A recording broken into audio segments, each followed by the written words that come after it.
আসসালামু আলাইকুম রহমতুল্লাহ বরকাত।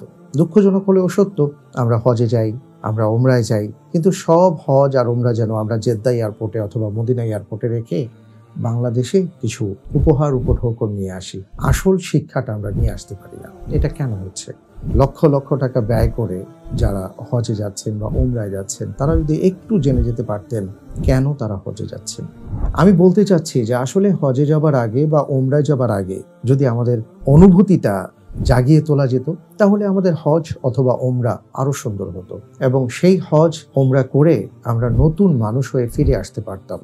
তো এই কারণে আমার মনের ভেতরে একটা ইচ্ছে ছিল যে যদি এমনটি হতো, এমন একটা বই পেতাম আমরা, যে বইতে হজ শুধু নয়, মক্কা মদিনা সম্পর্কে পুরো ইতিহাসটা থাকবে এবং মক্কা মদিনার ব্যাপারে আমাদের একটা স্বচ্ছ ধারণা থাকবে, সবগুলো বিষয় সেখানে সন্নিবেশিত থাকবে। আমরা সেই বইটা ভালো করে পড়ে যাব যদি এমন হতো। তা আলহামদুলিল্লাহ, অতি সম্প্রতি সিয়ান পাবলিকেশনস, বাংলাদেশের অন্যতম একটা প্রকাশনা প্রতিষ্ঠান, তারা একটি চমৎকার বই নিয়ে এসছেন, হজ ওমরা বিশ্বকোষ নামে।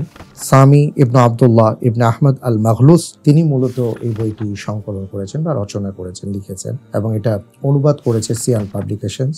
এবং সেখানে মানচিত্র আছে, ইতিহাস আছে, ওইটার কি ঐতিহ্য সেই সম্পর্কে আলোচনা করা হয়েছে এবং হজ ওমরার বিধিবিধানও আছে। তো চমৎকার এই বইটি আলহামদুলিল্লাহ আমার হাতে এসছে। তো আমি ভাবলাম যে এটা নিয়ে একটু আমি আপনাদের সাথে শেয়ার করি, যাতে করে আপনারাও, বিশেষ করে যারা হজে যাবেন, যারা ওমরায় যাচ্ছেন বা যাবেন, তারা যেন এই বইটি অন্ততপক্ষে একটু নিয়ে পড়াশোনা করে যেতে পারেন।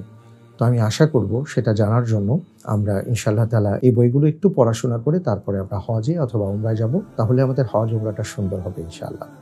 আল্লাহ তাআলা আমি সহ আমাদের সবাইকে, যারা হজ ওমরা নিয়ত করেছি, এইভাবে জেনে বুঝে জ্ঞান অর্জন করে হজ অথবা ওমরায় যাওয়ার তৌফিক দান করুন। আমিন। আসসালামু আলাইকুম ওয়া রাহমাতুল্লাহ।